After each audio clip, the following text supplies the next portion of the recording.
Assalamualaikum warahmatullahi wabarakatuh. Alhamdulillahirabbil alamin. Wassalatu wassalamu ala asyrafil anbiya'i wal mursalin sayyidina wa maulana Muhammad wa ala alihi wa sahbihi ajmain.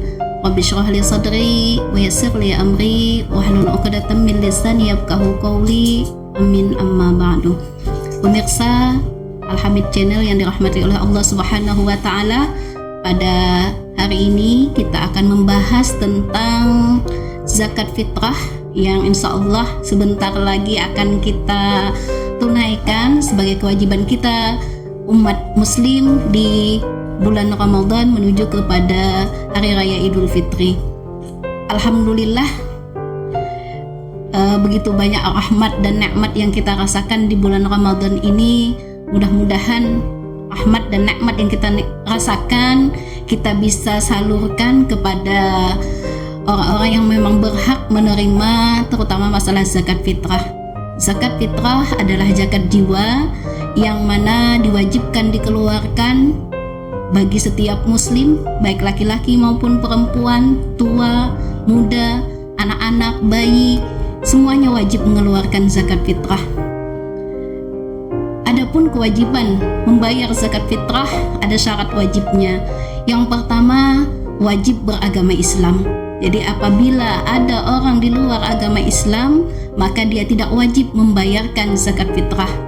Yang kedua, kewajibannya adalah masih hidup ketika terbenamnya matahari di malam Hari Raya Idul Fitri.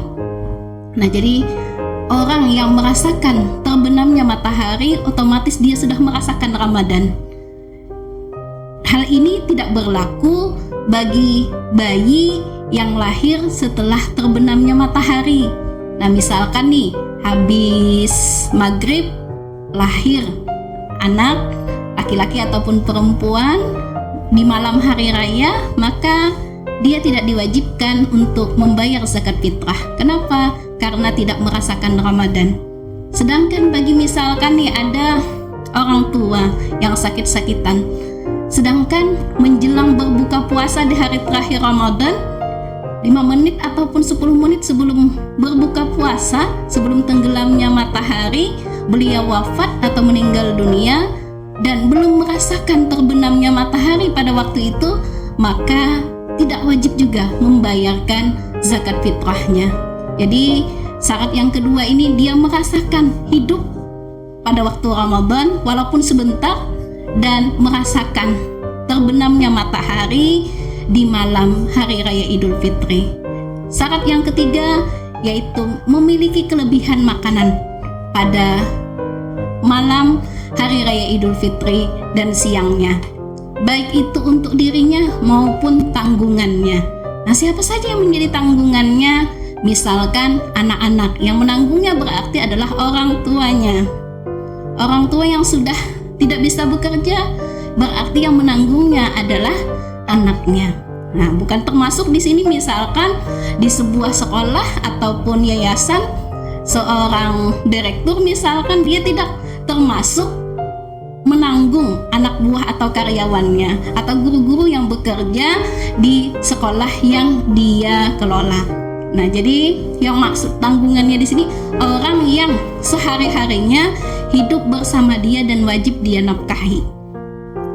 Jadi syarat wajibnya tadi, yang pertama, ibu ulang lagi, yang pertama adalah beragama Islam, yang kedua adalah merasakan terbenamnya matahari di malam Hari Raya Idul Fitri, yang mana dia merasakan Ramadan dan merasakan malam Hari Raya walaupun itu hanya sebentar. Yang ketiga adalah memiliki kelebihan makanan untuk malam dan siang Hari Raya. Apabila sudah memiliki kelebihan, maka dia wajib mengeluarkan zakat fitrah. Zakat fitrah yang dikeluarkan adalah berupa makanan pokok. Berapa besarnya? Besarnya adalah 2,5 kg, atau kalau kita pindah ke liter itu adalah 3,5 liter. Nah, karena makanan pokok kita terutama di Indonesia bagian Kalimantan Selatan, Banjarmasin, kita makanan pokok kita menggunakan beras, maka keluarkanlah menggunakan beras. Kalau ditanya boleh tidak mengeluarkan dengan uang, maka kebanyakan ulama berpendapat bahwa makanan pokok itu yang lebih utama. Karena di zaman Rasulullah uang juga ada, tapi ketika Rasulullah ngasih tentang zakat fitrah, yang dikeluarkan adalah kurma, bukan uang yang dikeluarkan pada waktu itu. Oleh sebab itu, kita juga semestinya meniru apa yang Rasulullah sudah tentukan, yaitu dengan menggunakan makanan pokok kita, yaitu beras. Selama beras ada, jangan pakai uang dulu, gunakan beras. Insya Allah di pasaran, di toko-toko banyak orang berjual yang namanya beras. Insya Allah ada kekurangan kita di Banjarmasin ini. Nah, jadi tadi besarnya adalah 2,5 kg atau 3,5 liter beras yang harus dikeluarkan setiap orangnya. Misalkan dalam sebuah keluarga ada ayah, mama, ada anak 2, berarti 4 orang. 4 kalikan 2,5 kg berarti ada 10 kg yang harus dikeluarkan dalam keluarga tersebut. Untuk harga, kisaran berasnya kan bermacam-macam harga, tergantung makanan yang kita makan. Kalau misalkan nih kita makannya berasnya misalkan harganya yang 15.000, kalau bisa untuk zakat fitrah yang lebih bagus lah daripada itu, atau sekurang-kurangnya sama dengan apa yang kita makan, harganya 15.000. Kalau bisa yang 18.000 atau yang lebih bagus lagi. Adapun waktu untuk mengeluarkan zakat fitrah, ini ada waktu yang diperbolehkan. Waktu yang diperbolehkan yaitu sejak hari pertama bulan Ramadan sampai dengan tanggal 30 atau 29 Ramadan. Sedangkan waktu yang kedua adalah waktu yang diwajibkan. Nah, jadi waktu yang diwajibkan kapan? Yaitu ketika terbenamnya matahari. Berarti sudah azan maghrib. Nah, atau dikeluarkannya setelah maghrib. Nah, ini waktu wajib sampai dengan sebelum terbitnya fajar, sampai sebelum azan subuh, itu waktu wajib mengeluarkan zakat fitrah. Ada waktu yang afdal, waktu yang diutamakan untuk membayar zakat fitrah adalah pada waktu setelah selesai sholat subuh sampai sebelum pelaksanaan sholat Idul Fitri. Dan yang terakhir, ada waktu yang tidak diperbolehkan membayar zakat fitrah.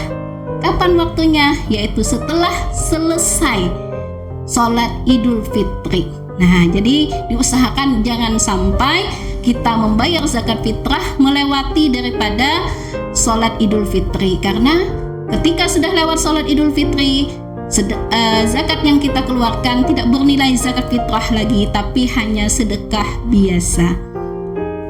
Adapun orang yang berhak menerima zakat fitrah, menurut jumhur ulama, untuk zakat fitrah itu 2 yang paling berhak. Pertama, fakir, yang kedua adalah miskin. Mudah-mudahan zakat fitrah yang kita berikan betul-betul sampai kepada orang-orang yang memang orang-orang yang memang berhak menerima zakat fitrah, yaitu fakir dan miskin. Mudah-mudahan mereka juga bisa merasakan bagaimana nikmatnya diberi dengan zakat fitrah. Mungkin itu saja pembahasan kita pada hari ini tentang zakat fitrah. Salah hilap ulun mohon maaf. Ulun akhiri dengan ucapan Assalamualaikum warahmatullahi wabarakatuh.